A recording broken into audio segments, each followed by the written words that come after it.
원래는 이제 다른 회사를 다니고 있었습니다. 네. 국내 뭐 S그룹의 계열사를 다니고 있었는데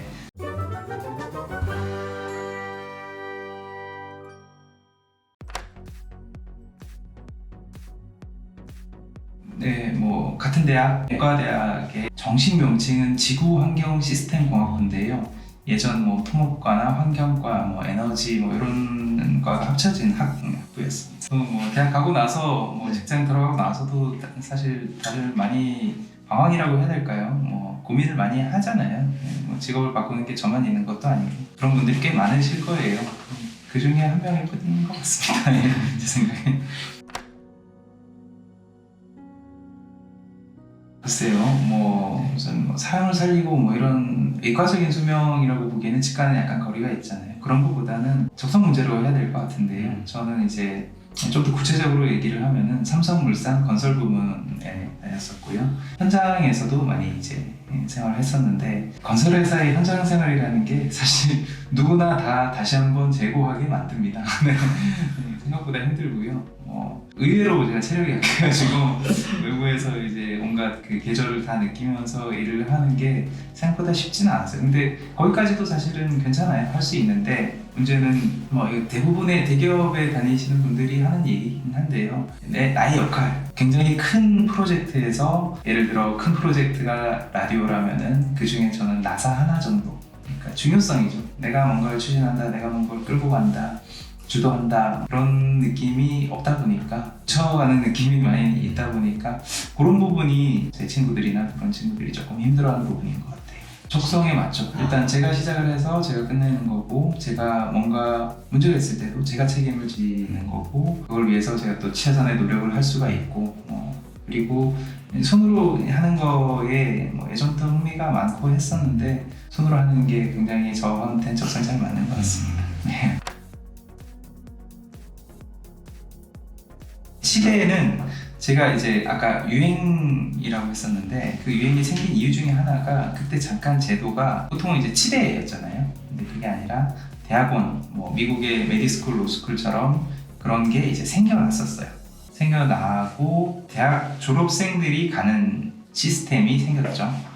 서울대도 그 중에 하나로 들어갔고, 모든 치과가 그렇게 된 건 아니었고요. 일부는 이제 고등학생을 뽑는 기준으로 남아 있었고, 일부는 그 메디스쿨 쪽으로 이제 제도가 바뀌었었는데, 서울대는 그쪽이라서 저는 그쪽 서울대를 가려고 한 건 아니었는데 그 치의학 대학원 제도가 생기면서 그쪽으로 이제 하게 됐습니다. 수능을 본 건 아니고 정식 명칭은 딕트라고 합니다. 치의학 적성검사인가 난이도는 저도 뭐 수능 준비도 하고 했지만 난이도는 진짜 어려웠어요. 마치 수능처럼 언어 영역도 있었는데 언어 영역의 그 지문의 난이도나 문제의 난이도는 정말 어려웠어요. 쉽지 않았었습니다. 나머지 이제 화학, 유기화학, 물리, 생물에서도 더 나눠서 이런 과목들은 원래 고등학생 때 자기 배우는 과목들은 아니에요. 물론 고등학생 때도 어렵게 나오려면 그렇게 어렵게 기억하시는 분들이 많겠지만 아무튼 대학 졸업생 을 뽑는 거니까 대학 학부의 내용에서 심층적으로 들어가는 시험이어서 저는 좀 어렵다고 생각을 했습니다. 굉장히 쉽게 느낀 분들도 계시겠죠. 네. 꽤 높았습니다. 정확히 제가 확률을 내본 건 아닌데 80% 정도 되는 것 같아요. 타대학 출신이 다 합쳐서 더 적었으니까, 그래서 이제 그런 부분이 누가 들으면 되게 재수없다고 얘기했어요.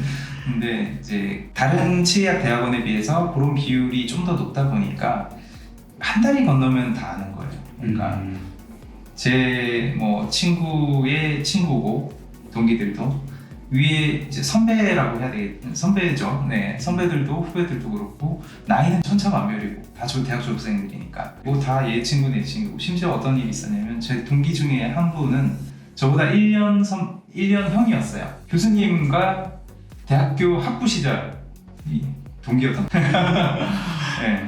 저도 고등학교 심지어 대학교 학부도 같은 학부를 나온 후배가 제가 1학년으로 들어갈 때, 본과 1학년 들어갈 때 그 친구는 레지던트를 하고 있는 그런 상황이 되고 해서 뭐 좀 거칠게 얘기해서 개족보.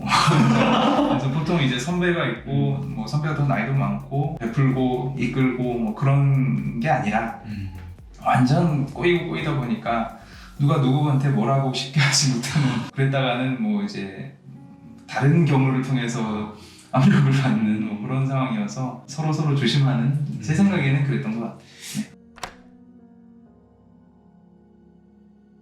네, 이 얘기도 사실 또 누가 들으면 되게 재수없게 느낄 수 있는데 사실 그 외에 학교를 많이 다녀보지 안 다녀봤고, 네, 제가 학교를 2번 다녔는데 둘 다 서울대였고, 주변의 친구들이 제가 아는 대학생의 90% 이상이 서울대생이기 때문에 이제 비교하기는 조금 어려운 것 같은데요. 재미없다라기보다는 너무 어려운 질문. 개인차인 것 같아요. 잘 노는 친구들은 잘 놀고요. 근데 그런 건 있는 것 같아요. 그 편협하게 좁게 있다기보다는 이렇게 넓게 생각하려는 부분이 그래도 좀 더 있지 않나 싶어요. 제 생각에는. 비슷한 종목에서 다른 쪽으로 갔을 것 같아요. 예를 들자면은 설계, 디자인 이런 쪽에 저는 관심이 많이 있었거든요. 그래서 사실 처음에 대학 학부를 선택을 할 때도 그냥 공대에 뭐 건설 쪽으로 가야지라고 생각한 게 아니라 사실은 건축이나 건축 설계 쪽에 관심이 있었어요. 그런데 뭐 어떻게 하다 보니까 아예 이제 건설 쪽으로 가게 돼버렸는데, 제가 이제 그런 만들고 이런 걸 좋아하긴 하지만 그런 큰 프로젝트에서 뭐 부품으로 일하기보다는 제가 뭔가를 디자인하고 주도하고 제 생각이 들어가는 좀 더 기여도가 높은 그런 부분을 하고 싶었던 것 같아요. 제 생각에 만약에 건축 설계, 디자인 뭐 이런 쪽으로 가지 않았을까 싶은데요. 애초에 학부 시절에 건축학과를 생각을 했음에도 안 간 이유는 실상이 우리가 건축학개론이나 건축가 이렇게 생각을 할 때에 떠올리는 이미지나 그런 것과 실제 그쪽 길이 많이 다르거든요. 실상을 알고 나면은 사실 건축학과를 쉽게 선택하기 어렵습니다. 디자인적인 측면이나 이런 데서 내가 주도하고 뭐 그런 거를 하게 되기까지의 과정이 물론 그렇게 되는 사람들이 있죠. 그런데 쉽지가 않습니다. 네.